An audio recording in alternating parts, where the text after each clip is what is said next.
Welcome to today's episode of Mobilize and Energize. I'm Dr. Tammy Penhollow, a spine and joint expert.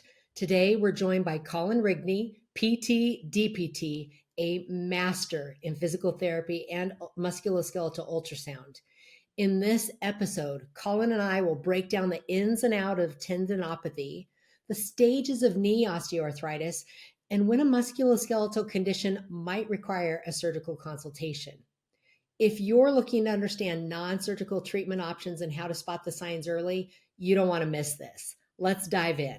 Colin, welcome, and thank you so much for making this happen. I'm so excited to share this episode with the viewers, and I'd like you to first introduce yourself. Why do they even want to listen to you? And what is your experience with treating patients with musculoskeletal conditions?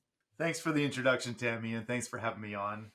Yeah, I'm a physical therapist by trade. I've been in practice 16 years now, and my career has taken a unique trajectory compared to the normal route of the physical therapist. I started out in outpatient orthopedics. I did orthopedic residency in physical therapy and simultaneously did a similar fellowship study with musculoskeletal ultrasound. This was in 2009, 2010. And through that time, I have worked in many different settings, mainly outpatient, sports, orthopedics, in athletic settings. We worked with professional sports teams, training their medical staffs in procedures, protocols, utilizing diagnostic ultrasound. And we're going to get more into this.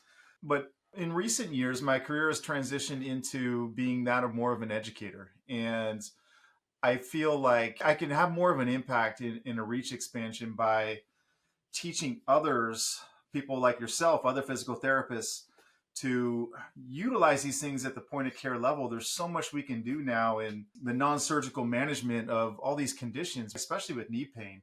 There's a ton of evidence with all these adjunct therapies that weren't available 5, 10, 15 years ago, 20 years ago, the way we understand them now. So it's kind of like a renaissance in a way. It feels cool to be a part of it. And I'm very active myself. I used to compete. I played college basketball. I used to compete in Olympic style weightlifting. I used to ride my bike forever. I've done 100-mile races, 100-kilometer races. And now I prefer to stay active and fit in my home gym in my garage. And being fit and keeping muscle on and staying strong is very non-negotiable to me. So I not only, and again, I just try to be the best person possible to help other people. And in order to do that from my side, you have to live it yourself. And so that's what we do in our family. And I just very much enjoy what I do, helping other people and helping patients understand that there's all these avenues that don't involve surgery or the traditional standard of care that's available to them. And so, I'm just happy to be here and talking about it with you, Tammy. Well, let's dive right in then. Let's say you are a patient. Somebody has just given you some diagnosis of knee arthritis. What does that even mean?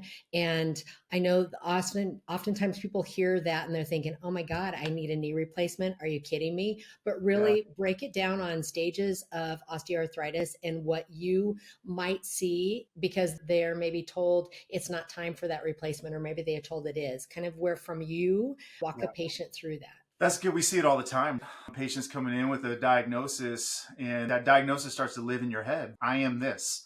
And so the first thing I do is help them understand that you aren't your diagnosis. Nobody who gave you that label has a crystal ball, and they can tell you you're going to need a knee replacement. Obviously, there's outliers, and I don't want to get into that, but there's this whole area of treatment now that's available for people with various stages of knee arthritis that just a short time ago we didn't think was possible.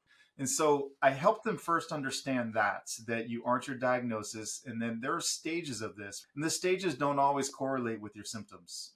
I think that's very clear.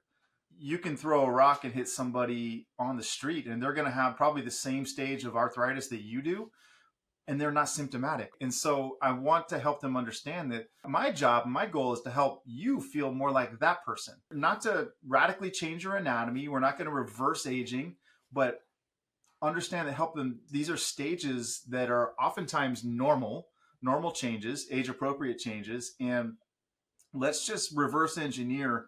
How can we make you feel like that person who has the same stage as you do, but who's not symptomatic. And so I start there. And we can get all technical with the stages of things. And I prefer not to get super granular with it, but that's generally my starting point when I'm talking to patients. And when I'm educating other in our practice here in the Valley, we have a training model between Ryan Martin and myself that's ongoing with physical therapists and working with other medical doctors and how to best set the stage with patients who come in with these diagnoses, specifically like knee arthritis, and how to make them feel that, help them understand rather what I just said. It is a soft skill you have to learn how to break that down, but that's generally where I start. And then from there, we get into, well, what kind of x-rays do we have? Do we have any? We can use an ultrasound at point of care. We rarely need an MRI in certain cases. Obviously, in cases where I always ask, does it hurt you at night? As with patients who come in and there's bone marrow edema, at least in my experience, that presentation is often a little bit different. It's a different type of pain.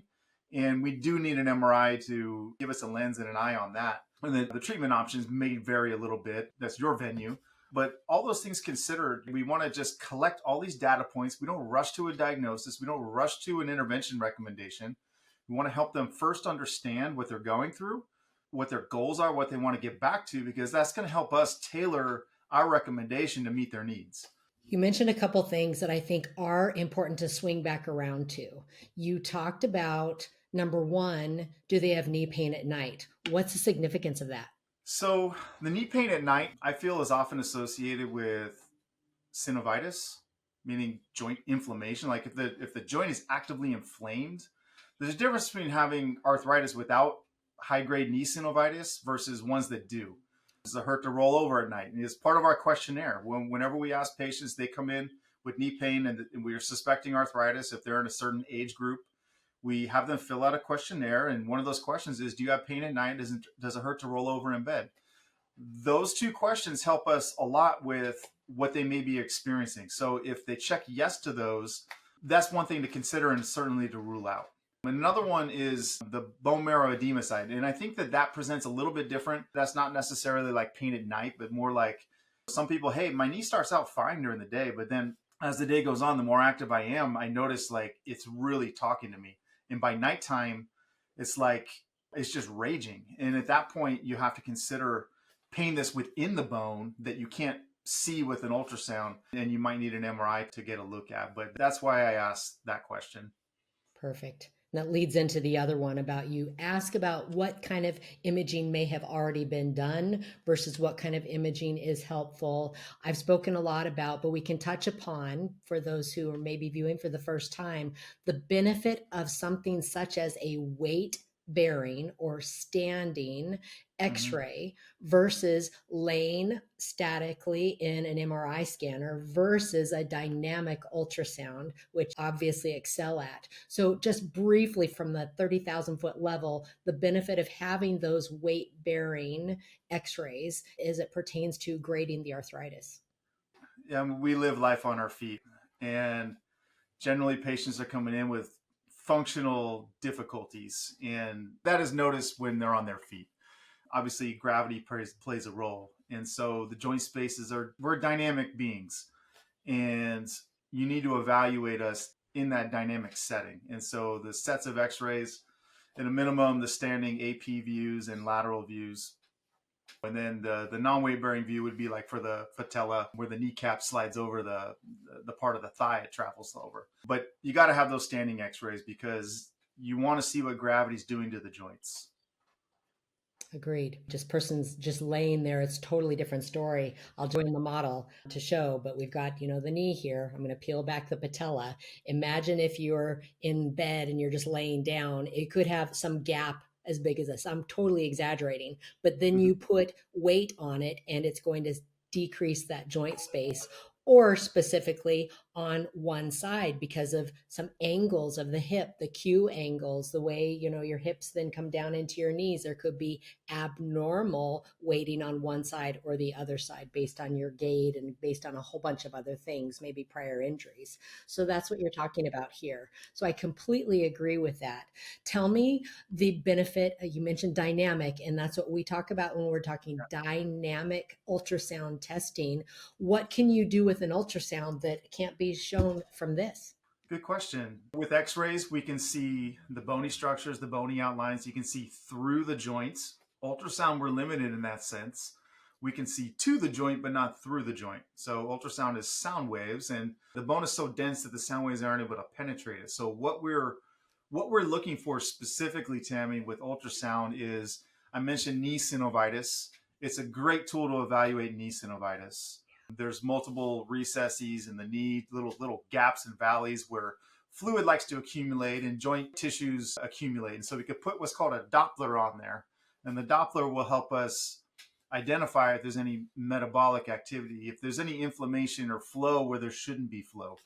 That's number one. Number two, dynamically, what I like to do dynamically, especially with people who are having the arthritic process happen in their knee, is do a couple different maneuvers. And you can bring the model out for this one, is when they're laying down, or we can do a dynamic valgus or varus stress. So we're And stressing this way. so we can stress the knee both directions and evaluate what's happening in those joint spaces as we're stressing it. Oftentimes there's going to be abnormal joint gapping because it's like an accordion that shrinks. When the joint space is narrow, all the soft tissues that connect around the joint also shrink down, and it manifests as excess friction over time, which is how arthritis forms and progresses. And so we'll get into some of the management side of that, but with ultrasound, we can get a good measure of it, Tammy, and as well as the meniscus stable or unstable with dynamic movement.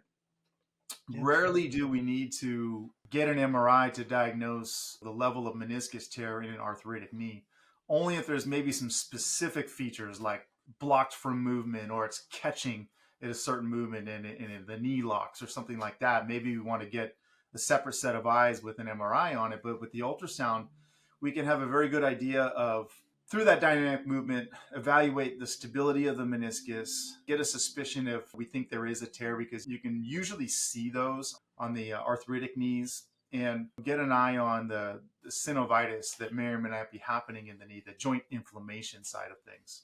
And I'm glad you're making a distinction, because there are the degenerative or arthritic kind of tears of meniscus, and there are more of a traumatic. Say you're playing ball and you are clipped from the side and it causes that kind of a rip or tear. And that could even be similar with a certain kind of a fall with a ACL or anterior cruciate ligament. I personally tend to like an MR and more of a traumatic kind of thing, because to see, not to get into too much, like posterior horn with these root tears, or posterior horn with those, or in the cruciate ligaments, I think it's a little bit harder to suss out unless you are an amazing ultrasonographer. If you're not spending your whole day doing that, then I think that sometimes the MR can be superior to, but it's obviously operator dependent. Next time I see you in person, I'll show you a couple cool techniques we're doing to evaluate the posterior side now. We can get a really good idea. We can get the patient on their stomach and bend the knee and do like a modified Apley's with the ultrasound, and you can really truly get a huge window into the backside of the meniscus from the backside of their leg, and get a really good idea of, you maybe not diagnose that root tear, but you can see, okay, this is pretty significant, or it's not as bad as maybe as I thought. So I think people understand why you want to have imaging. There's also that big part of the questions. You've talked about the history, and the ultrasound and the imaging are not the whole part of the physical exam, but we have these special tests that we do for specific joints, like we call drawer tests, or we call varus or valgus stress testing in the knee, in the shoulder. We've got all these special tests that help us diagnose things like rotator cuffs. Physical therapists are the people who have taken joints through all ranges of motion, can actually do the exam at multiple stages, at the diagnosis, and then throughout the rehabilitation process, maybe post-operatively, and see what kind of progress a person is making. How much importance do you still place on that hands-on physical diagnosis? All the imaging we do is just an extension of our clinical brain. So the more you're using it, it really starts with the questions you ask. The questions you ask are going to drive at least my physical exam. I'm not looking to provoke pain. Like if it's too much, I'm going to go a little lighter on the exam. But if it's appropriate and my line of questioning was good, my physical exam is going to follow that. And that's also going to help me maybe know what to expect a little bit more, or at least tailor the imaging in my ultrasound exam to be a little more focused, because I'm suspecting this and I really want to rule a couple things out before I go in detail into all the other checkpoints of the anatomy. Do you find that with some patients that they have talked about, well, they didn't even put their hands on me. They didn't even touch me. How do they know? Or they just relied upon the radiologist's read rather than even the practitioner putting their own eyeballs on the imaging. I think it's important when people are looking to find somebody to help Yeah. them through their diagnosis and treatment that they understand the level of mastery that a person can have in the management of this. Kind of Yeah. talk about that. Yeah. I mean, this is actually really good. I had on Monday, I was in a physician office and we had a 90-year-old patient who is 100% independent and functional come in for knee pain. And he came from two different orthopedic offices and they both told him he needed a knee replacement. He's 90 years old. And I mean, not a shocker that he has arthritis, but his symptoms, if we're just putting a percentage on it, like how dysfunctional is it making his life? It's like 40%. And it's really only when he does specific things. And he's like, after my interview with him, and he's like, nobody asked me those questions. They just told me I needed a knee. They took an x-ray. I saw a physician assistant and they told me I needed a knee replacement. If I wanted to come back and schedule and see the doctor prior to, I can. Those are the gaps we're looking to fill in the field. Just really help people understand that there's avenues outside of the standard of care that we can offer people. And I really just want to help people understand too, that going back to my first statement of this is a normal part of the aging process, but if it's not like a 90% like impact rate on your life where you're totally debilitated, should this person consider anything like that? Because the risks start to outweigh the benefits after you get to a certain point in your life. Those are major life altering surgeries. So I've rehabbed a lot of total knees and they don't always go well. I think things have gotten better over the years, but I just really help. I think the education side of what happens in a lot of orthopedic offices is missing. It's not because that there's a lack of skill or anything. It's just more of a combination of factors that patients come out of there feeling like I just got pushed through a mill and not really having my needs addressed.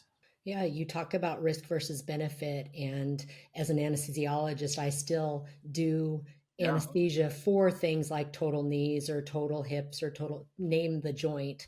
And we have to talk about the issue with rehabilitation, not only the fact that the people may get clots or they Yeah. may have failure of the hardware, etc., but the whole thing about getting the person ready for the surgery, including stabilizing the joint, addressing the muscle loss, addressing all those things. I'm on a few forums, and I'd say that the number one thing that people say when they said something I wish somebody told me before I have my knee, and 99% of the time it's strengthen your quads before, build Yes. the muscles before.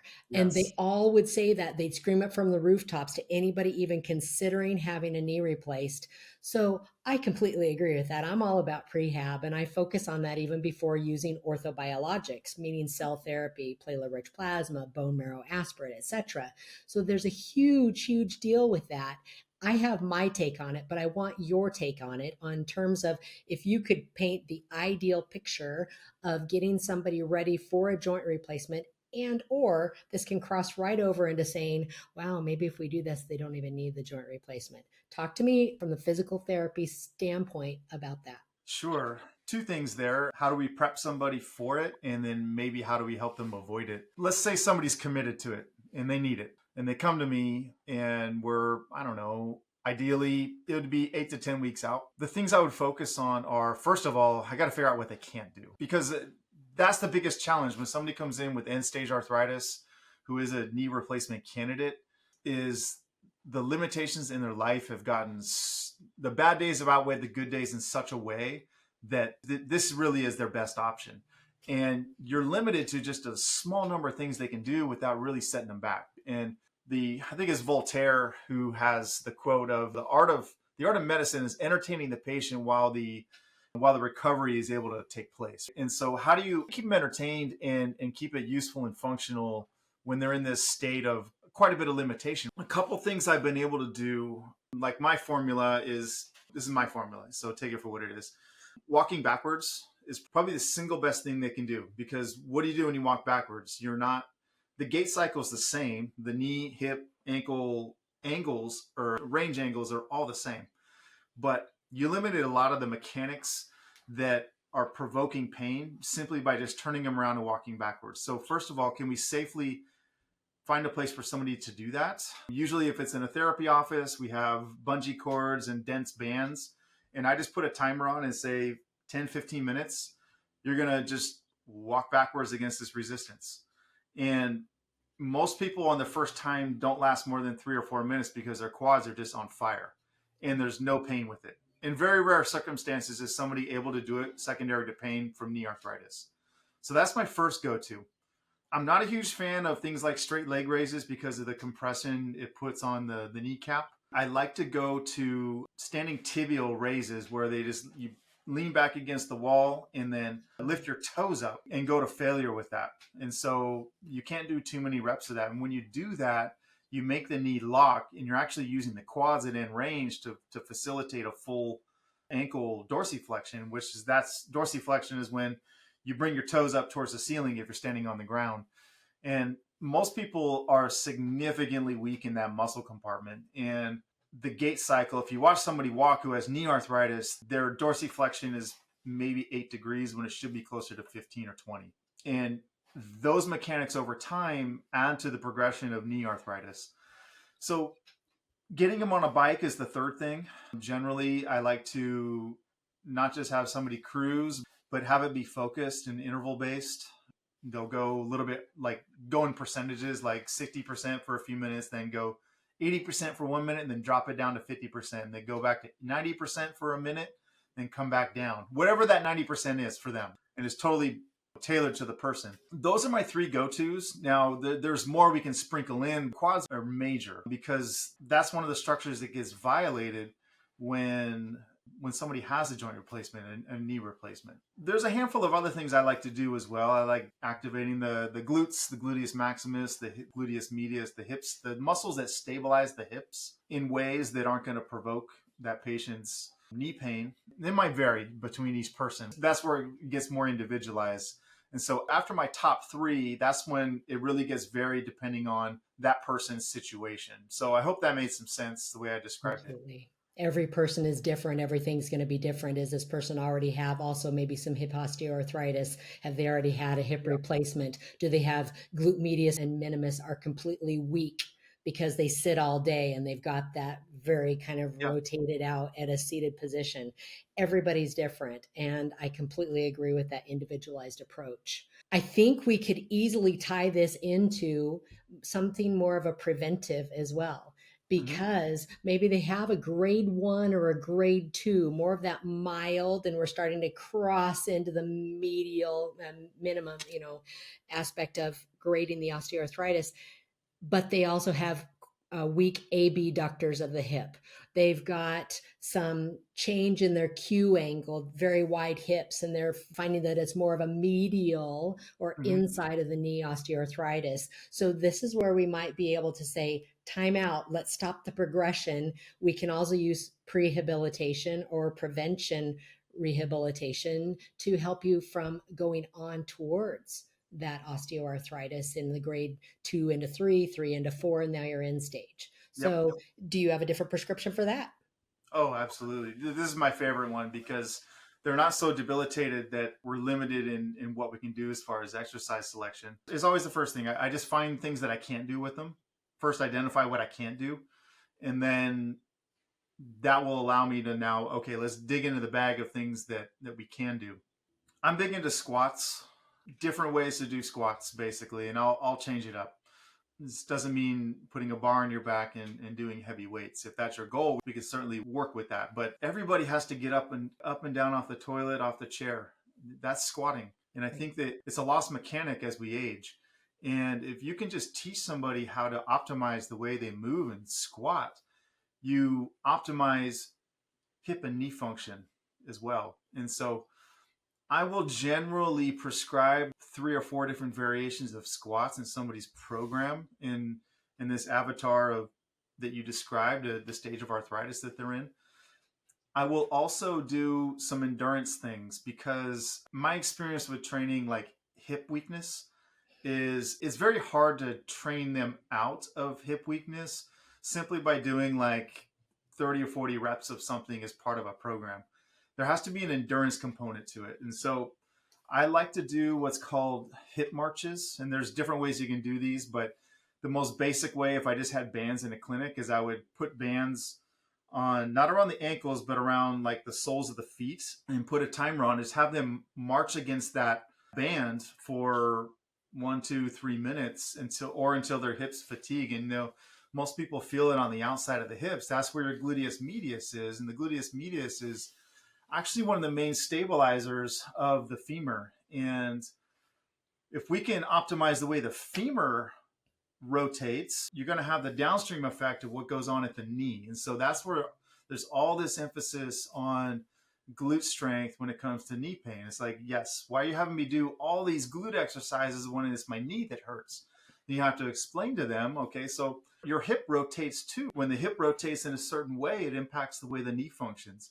So because you're so symptomatic with your hip in this position and how it's impacting the way your knee's feeling, I'd like to train you out of that. It's going to take these few things and it's going to take a little time to do it. But that's my go-to, the hip marches. I like to, if you have the equipment, get a sled and have people do multi-direction. So backwards walking with the sled, forwards walking with the sled. And the weights can be, I mean, I've had 80-year-old people do sleds. It's not that hard if you tailor it the way. And you can do it multi-directional, side-stepping with it. So you're working the side-to-side plane versus front and back. We can go 100 different directions with this one, but really it comes down to optimizing squatting mechanics, the endurance of your hip strength, okay, not just hip strength, but how long can you maintain the strength, because you're going to be living on your feet for periods of time. Right. And your endurance is going to wear off after a certain point if you're only conditioned to do certain strengthening things. And that's the pre-education side of it. And then all of the quad work, if they can tolerate single leg things, I like to do that as well, because you're going to find weaknesses in gaps in movement in ways that are harder to identify if everything is just bilateral with 2 legs at the same time doing a movement. So I'm going to sprinkle in the single leg stuff, as well as let's not neglect the hamstrings as well. And the hamstrings function not only as to bend the knee, but they also are secondary force producers in extending the hips. So they work in conjunction with the glutes. And dynamically, they function at the knee as a second ACL because of the way that the hamstrings cross the knee joints and track. And so a lot of these degenerative arthritis patients, because of the chronic friction over time, a lot of them, if you gave them an MRI, they would say there's a grade 2 ACL sprain here. Well, I didn't injure my knee. How'd this happen? And it's because of the chronic stress and friction over time has stretched that ACL a little bit. And so we want to optimize, and we don't get worked up over that because we can optimize the way the hamstrings are functioning, because most likely they've been turned off for a number of years. And I think that's also playing a role. So I know we covered a lot with that one, but that's my general outline of if somebody like that comes to me and what are we going to be looking at. It's perfect. Colin, it's like you're reading my mind.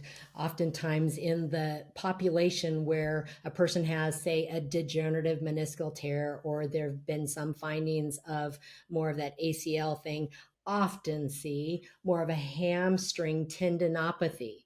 Yes. Because we sit all the time, because those hamstrings are chronically shortened, they are super tight. How many people say, I've got tight hams?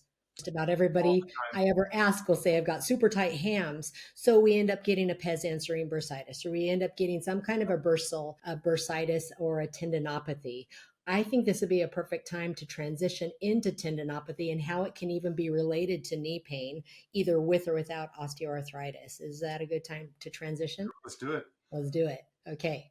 Talk to me more about tendinopathy, what it even means, how you diagnose it, to include with the ultrasound, which is absolutely primo, and go from there. Sure. I start off with first that saying, if I'm talking to a patient, the Tendinopathy is very much the same as arthritis.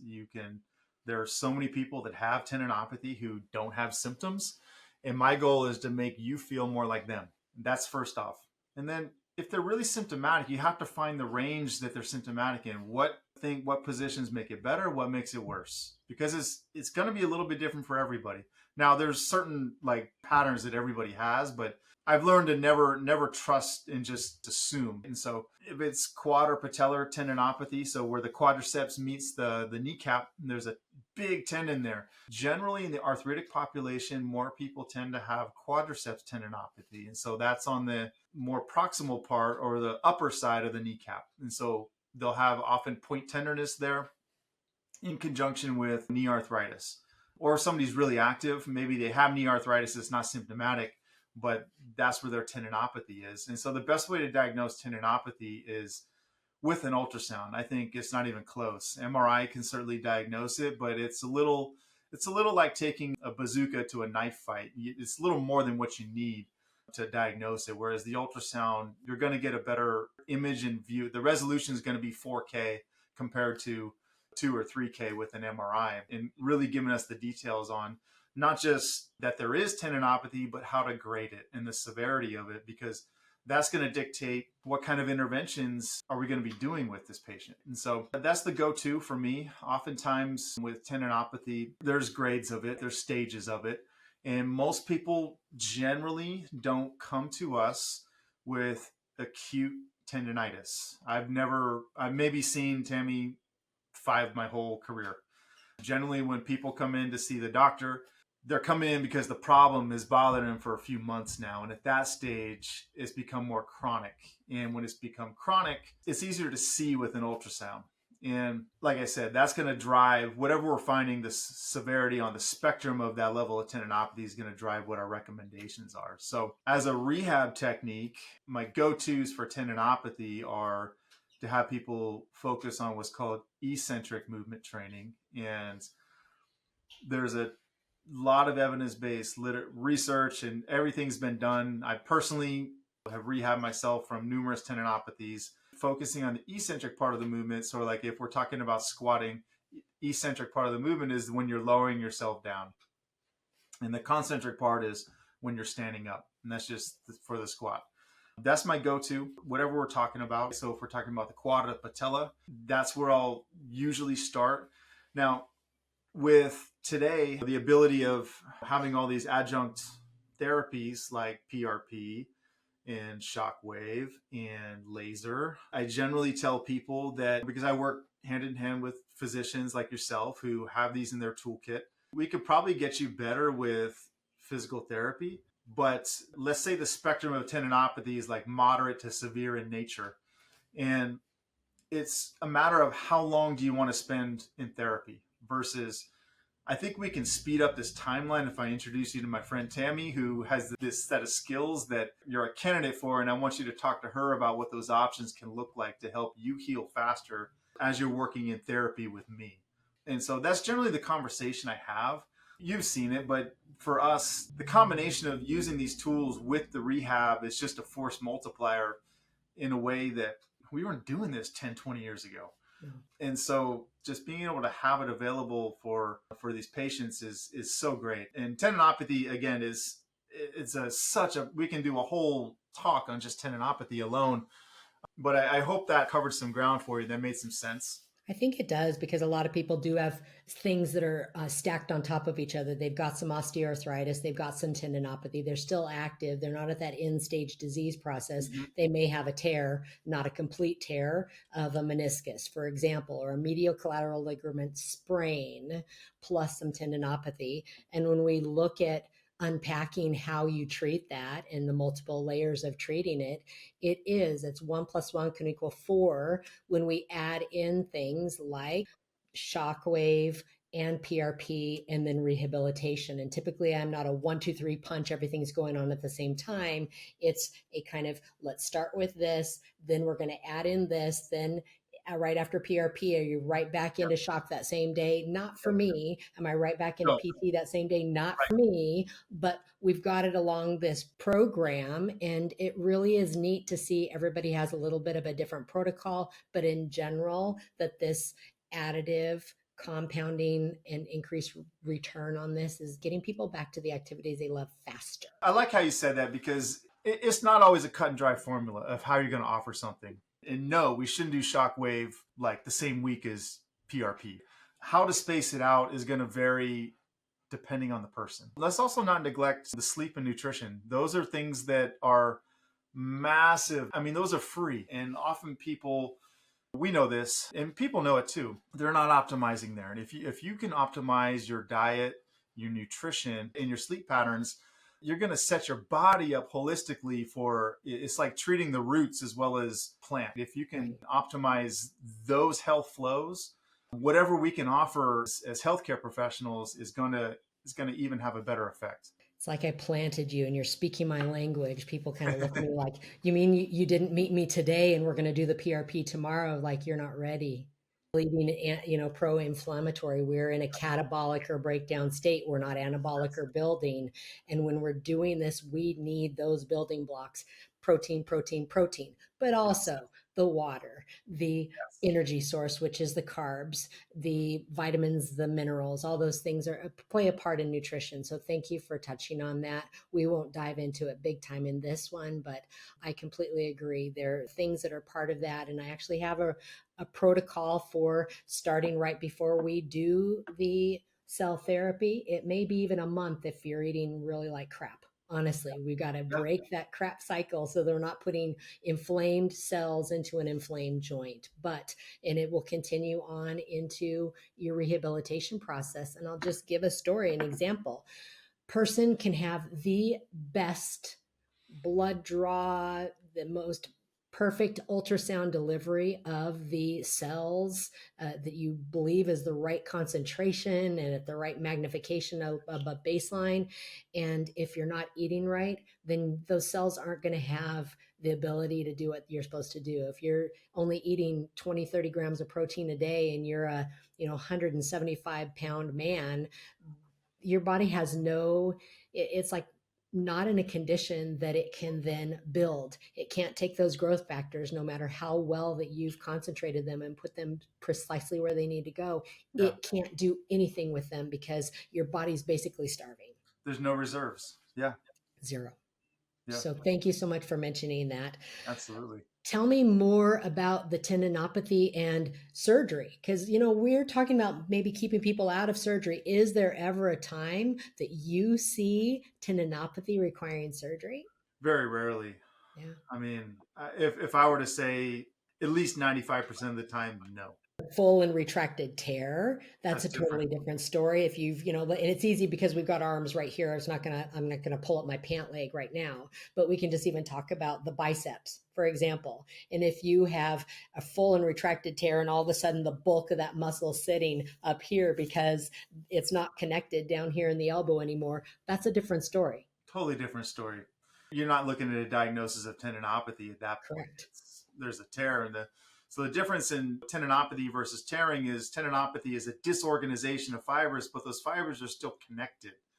Versus when it starts to tear and fray, where the separation is now occurring, okay, you're starting to get into the tear territory. And in the knee, I mean, I can't think of it's probably more like 99% non-operative in terms of with the diagnosis of tendinopathy.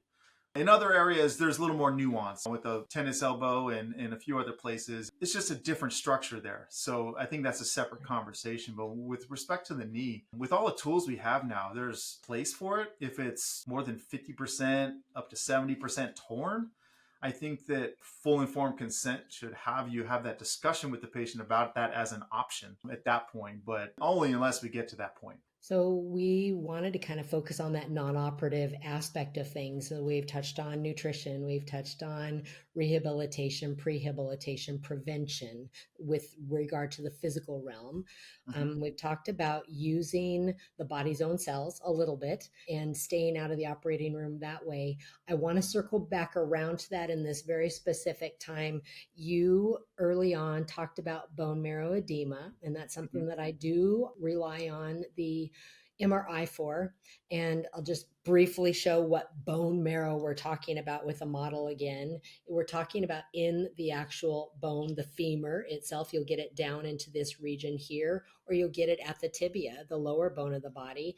And how does that make a difference in what you would do, what you're ended up recommending versus what I would do? We can both share our little parts there. But when bone marrow edema is involved and it's more of an advanced osteoarthritis, then how do you look at that differently? Well, when somebody comes to me with that diagnosis, and let's just say they have an MRI, I'm always going to refer to you because of that finding. But that's not going to preclude them from being in therapy with me as we're working on the strengthening and the things that they need to work on range of motion. It will dictate some of my rehab plan because it's such a balance. If you have a scab and you keep picking the scab, it never heals. And so if I'm just putting this person in a position, maybe it feels great at the time. And here's the thing with knee arthritis with bone marrow edema is, let's say they came in, they didn't spend a lot of time on their feet today. They didn't go to work, or maybe they had a half day or something. They come in to see me, they're feeling pretty good.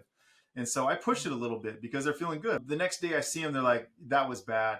I've left feeling pretty good, but then the hours afterward, the soreness crept in and it really kind of interrupted my sleep that night. And so I've done that more times than I can count. And so now I'm a little more cautious and treat that with kid gloves a little more. So I always like to tell them, like, yes, here's my plan. Here's what we're going to respect, and here's why we're going to respect it. And I want to make sure we're going to finish most of our sessions with some gas still left in the tank. I want you to feel like you can do a little bit more because of what we're trying to respect here. And I want you to imagine, like, every time we leave a session and I don't reproduce any symptoms, either that evening or the next day, okay, that's like putting money in your account. Versus if I set them back, man, we just took out money from their account that they have to now put back into reserves because we missed another day Right. because they were still so sore. And so it's a balance there. But in any case, I'm going to refer to my physician colleagues with that level of diagnosis. While I, like I said, it's not going to preclude me from doing the therapy at the Yeah. same time. But It may change specifically what's done or in what way. And I honestly am likely in every condition. I can't say you've got bone marrow edema, you're surgical, you've got bone marrow edema, you're non surgical. Every patient is different. And it just means, from my standpoint, that it may mean that we're going to target different things. We're not simply going to place the cells in the joint or the inflamed bursa or at the torn meniscus. It means that we may need to place those cells where they can really have effect. And that's when we call it intraosseous, or within the bone at the subchondral level. So in this model, again, I've turned it upside down so you can see the blue. That is the cartilage. Right, that is that. So going beneath the subchondral, just beneath that area, placing the cells into that area as something like, let's sprout as roots from. So I completely agree that mm-hmm. that kind of plays a different role, but it's still non-operative. It's still using your own cells, unless we're to the point of end stage bone on bone grinding and it's affecting your life 90% of the time. And that's a no, not even a question of, would you get a better result from a TKA or a total knee replacement, or a Hemi if it's just medial component. But we've talked about that as well in different videos. Mm-hmm. Colin, what other kinds of things do you want to make sure that we cover today with regard to using the ultrasound? I guess you'd say a progression monitoring tool, after a cell therapy, after a surgery, after you have worked with somebody, even without these kind of things, and to see whether or not you're making progress. With the ultrasounds, there aren't a whole lot of characteristics. So the knee joint spacing, all that stuff is going to be the same on ultrasound, whether we look at it before and then afterward. There'll be likely not very many changes. However, if we're treating some soft tissues, Tammy, like tendon or the synovium, the joint tissues, those areas of inflammation, we can certainly use that as a monitoring tool to see how that's responded to the treatment, as well as any excess fluid in the joint. Oftentimes you're treating that simultaneously by taking the bad stuff out and putting the good stuff in. And some people like to reform that. Even after they've had it taken out and you put the cells in, their body likes to reform it. And so I'm always tracking that. With respect to like the tendons, I think it's a great tool to monitor the health of tendons over time, specifically after something like a PRP injection, because that's something we can objectively, in addition to the things I mentioned, another thing we can objectively track. Those are my big ones with the knee and so the from ultrasound. Diagnosis through the delivery of cells if you're using cell therapy, or helping with knowing exactly where to place things, all the way through an evaluation of some kind of progress or a monitoring tool. Fantastic. Good. Any that I've not touched upon that you're like, oh my gosh, I totally wanted us to be able to say this? I think just philosophical things like you're a patient with knee and joint pain. Find somebody who will talk and listen to you in a setting where you can clearly articulate what your goals are and how this is affecting you. And you want to find the person who's going to listen to that and offer something that's tailored to what those needs are. I can't emphasize that enough. I think that's a really big thing. It doesn't matter if it's the knee, the shoulder, the elbow, whatever it is. It's very important because I want to guard. I look at people like you and I as guardians of the profession and how we interact and encounter people in the community, our patients. I want to let them know that people coming in with a bad experience from somewhere else, it's not necessarily an indictment or reflection of us, but it's representative of their perception of us. And I just like to leave people knowing that there are good people out there who are in the profession that want to do the thing for you. And nobody's going to be a better advocate for the patient than the patient themselves. So definitely don't be afraid to speak up. I talk about a lot of, if a person has not had an awesome experience, some of the younger patients don't get the reference, but we're rewriting over that VCR tape or the cassette tape. We're recording over and giving a whole different experience and just making it go positive way forward. So perfect. Colin, I've really enjoyed this, and I think there's so many valuable tips. We're going to distill them down. We're going to put everything into the transcript. But more importantly, how can people find you? How can they work with you if they're a doc like me who wants to learn to be an amazing ultrasonographer, or a physical therapist who wants to bring this into their practice so that they can help take care of patients? What's the best way to reach out to you and follow you and learn from you? Yeah, the best place, I'm most active on LinkedIn. That's the best place to find me. I also have an Instagram account, and we'll drop all those in as well. And locally here in the Phoenix area, we have a clinic called Modern Physical Therapy and Sports Medicine. Currently, there are 8 different locations. So we have a west side and an east side presence. So if you're in one of those areas, definitely come find us. We'll make sure where to look for that. And then I think I said everything. Yeah, I do have an Instagram account. Again, not as active there as I am on LinkedIn. Look for Colin Rigney in LinkedIn. Yeah. And again, we'll post everything in the show notes just in case you're driving and don't have everything right now. It's been a true pleasure. I appreciate you sharing your expertise and your time, and look forward to speaking with you soon. Thanks, Tammy. I really appreciate it. If you have knee pain and would like to learn more, I have a worksheet called 5 Things to Do Now to Reduce Your Knee Pain Within a Week. Go to www.kneeboostnow.com to download it for free. I'd love to hear from you, so please like, subscribe, and comment below so I can help you get out of your knee pain.